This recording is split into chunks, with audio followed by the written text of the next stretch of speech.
pay attention to when persons are not committed and they tend to have unexplained behavior.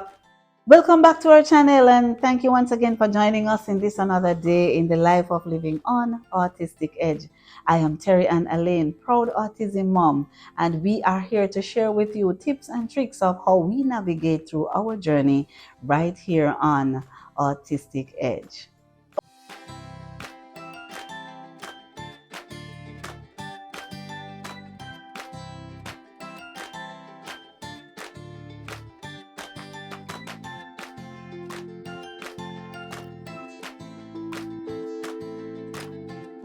In our last video, we talked about the traits of a good caregiver. This week, we're going to talk about some red flags. Now, these are things that as parents, we need to be looking out for.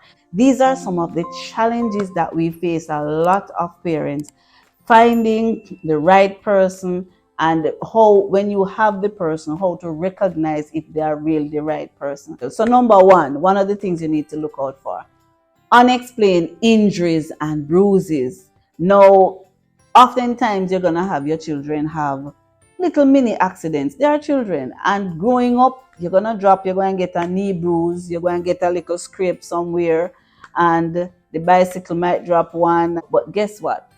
It is very important that all these bruises are reported to the parents, right? Poorly explained injuries could be a sign of neglect.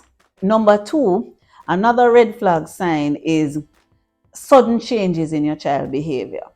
Now, I don't want you to misunderstand the sudden change in your child behavior. We have to look at that one carefully, because when it comes to our children and children on the spectrum and children with other special needs, other situations can come up that will cause changes in your child behavior that may not necessarily be related to your caregiver. However, you have to pay attention though to the timing, the rhythm.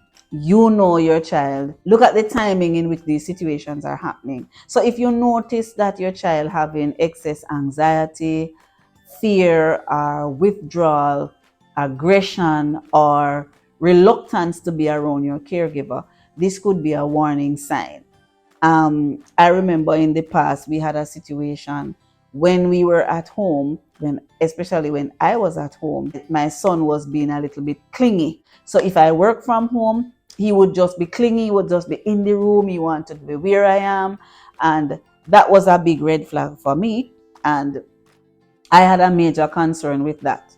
Nonetheless, you know the result of that when you're uncomfortable, and other things were uncovered, and we had to go our separate ways. So look out for those signs of your child behavior and try to know what caused the behavior.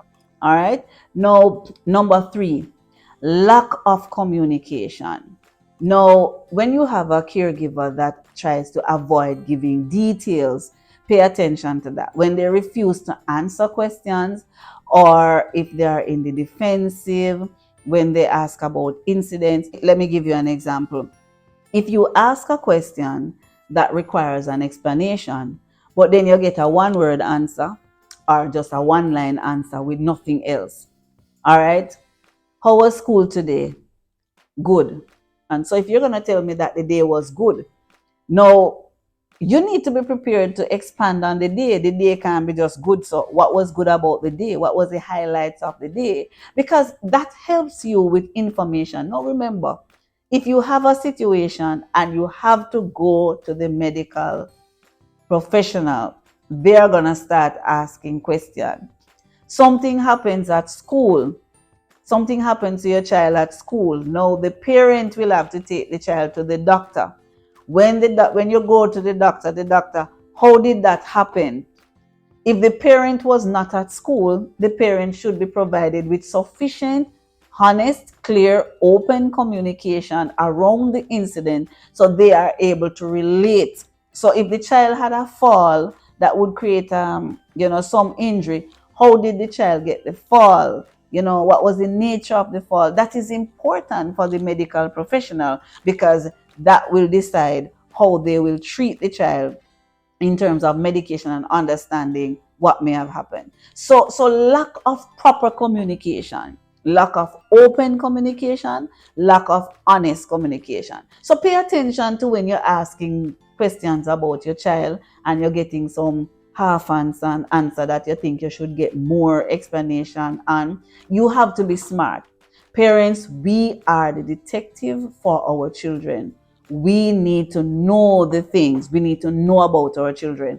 So at no point in time, any caregiver should be withholding any information from you regarding your children. Once you start asking questions and your information is being withheld, ask more clarifying questions. And if you ask more clarifying questions and you're not satisfied, let me tell you something. It's good to make sure that you have a tribe. Build relationship with persons around you. Build relationship with your neighbors. So if you're not there and something happen, your neighbor must can say, this made it hear the child scream and XYZ, and it can say, hold on. Me hear Alexa scream. What do you think? Build relationship with your neighbors. So when you're not around, at least they can look out for unusual sounds or unusual noise that is coming from your home. Build relationship at school with other parents. Build relationship with your school teacher, that you can always know what is going on. So therefore, if questions are asked, you can go back and ask clarifying questions. So if you think you don't trust the information coming from the caregiver, and it may not be that it's not really the truth, but it's not all that you want to hear. So you may also want to hear from the child teacher. You may also want to hear from another parent that was there. So build a good relationship that you are able to communicate with folks so that you can get the full sum of what situation it is. All right. Number 4, neglecting basic needs. Now, signs of missed meals. When meals are missed, diaper changes are not done on time. I remember in one situation, I found out an issue with one of the daycares that we use.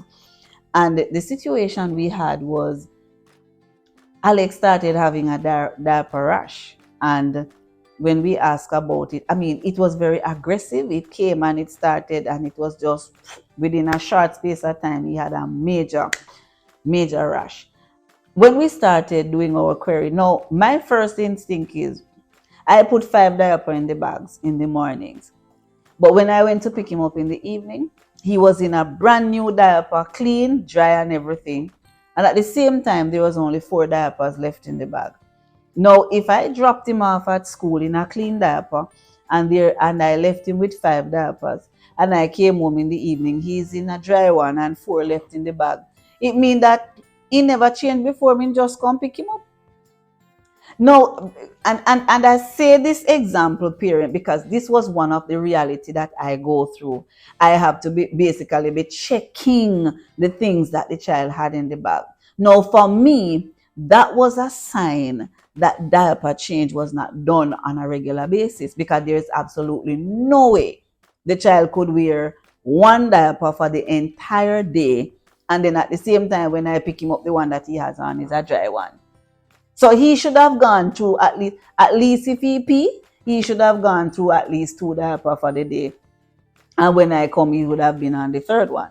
So that was a big red flag for me. All right. So these are some of the things. Inspect. My husband always use this term. Inspect what you expect. Number 5,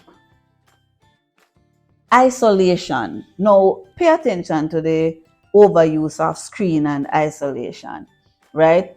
Sometimes you may have your caregivers, and the caregivers would leave the children to constantly be playing on their tablets or play by themselves alone without engaging them.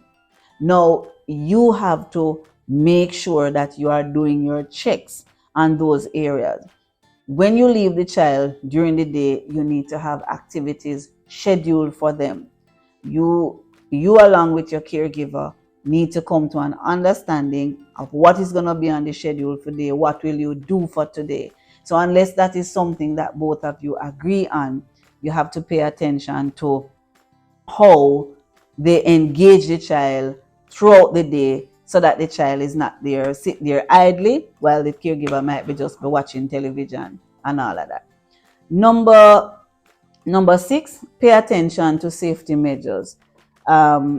Make sure that your caregiver is very much cognizant and aware of the safety issues surrounding your child. The safety measures you put in place is going to be dependent on your environment. One experience that stood out vividly in my mind, I recall some time ago, we couldn't get Alex to sit in his seatbelt. And I remember even the police officer would stop me on the road and said, that child needs to be in his seatbelt. And it was a challenge for us to get Alex Xavier. And, thanks to the understanding of that police officer who understand that it was a special child. Nonetheless, even though it's a special child, it was difficult at the time for us to get him to sit in. So he gave us a black, he didn't trouble us. He said, okay, mommy, I do understand the situation. He's autistic. So he allowed us to go and, allow us to drive carefully and take a necessary precaution. We understand that he's not going to sit in the seat. However, not because the police allowed me to go mean that I was going to drive around forever with Alex not sitting in a seatbelt. This was something that we must get him in a seatbelt. So it is very imperative for our safety that we get the child to sit and use that seatbelt. Now, our caregiver at the time was very instrumental in making sure. So when she sits in the back of the car, she would forever teach him to put that seatbelt in, and he puts it in, and she puts it in, and he pull it out, and guess what? They practice it day in, day out. So till now, we can just go in the car and say, Alex, put your seatbelt on. And sometimes we don't have to remind him. Sometimes the moment he goes in and he see daddy prays or mommy prays and he's ready to drive off, he would just pull that seatbelt and lock it in. Sometimes when I drive off, I'm like, Alex, you need to put on your seatbelt, but I see him looking at me because he has the seatbelt on already. All right, so don't disregard safety measures for no reason at all. Make sure that your caregiver is one that is high on safety. So whatever your concerns are, it must be someone who follow these protocols, so that when we get to emergency situations, they really know what to do. Number 7, unreliable behavior. You may have situation of repeated tardiness, last minute cancellation when they are supposed to come to work, and the lack of commitment to the job. Pay attention to those areas as well, because when you have to go to work and you have to wait on a caregiver to release you before you go to work, the caregiver is not only late for her work or his work, but you, by extension, would be late in going out to your work. Because guess what happens? You can't leave the child without somebody being there. So the first and foremost thing is that the caregiver has to be early enough. They have to be on time in order for you to be on time for your work, right? So pay attention to when persons are not committed and they tend to have unexplained behavior or unreliable behavior, and behavior that are also inconsistent. So you're early today, then couple days, and I mean the explanation. No, we are not saying that things can't happen, and that's why we talk about communication, because communication doesn't only cover communication for the child. Communicate quickly and as soon as possible when situation arise. Be responsible about the communication, because it affects other areas other than just your area. All right, now number 8, over controlling or secretive behavior. And I talk about these things because of experiences that I have been through in the past. All right. Sometimes if you find that you want to know information or you want to know things about your child, and you find that the information is just not forthcoming and it should, or you have to be asking too many questions to get an answer and all of that. Pay attention to all of those. Those are just red flag signs. Now, these are some of the signs that you would look for. Other things you're going to look for, of course, is unfinished work without proper explanation. And guess what? Trust your gut feeling. If you feel that something is wrong, it may not necessarily be wrong all the time, But guess what? Don't overlook. It's best to ask questions, because if something can go wrong, it will go wrong. We are not sending you out there to start go searching for red flags if you have very good caregivers, right? In finding some of these red flags, you have to be good detective. You're not going to detect everything. And sometimes you will detect some thing, and when you detect the thing, it still pass you because you might just overlook it because you're busy, because you're overwhelmed with other challenges. But we are looking into these things for the safety of our children. I am sure that there are other things that you can look out for.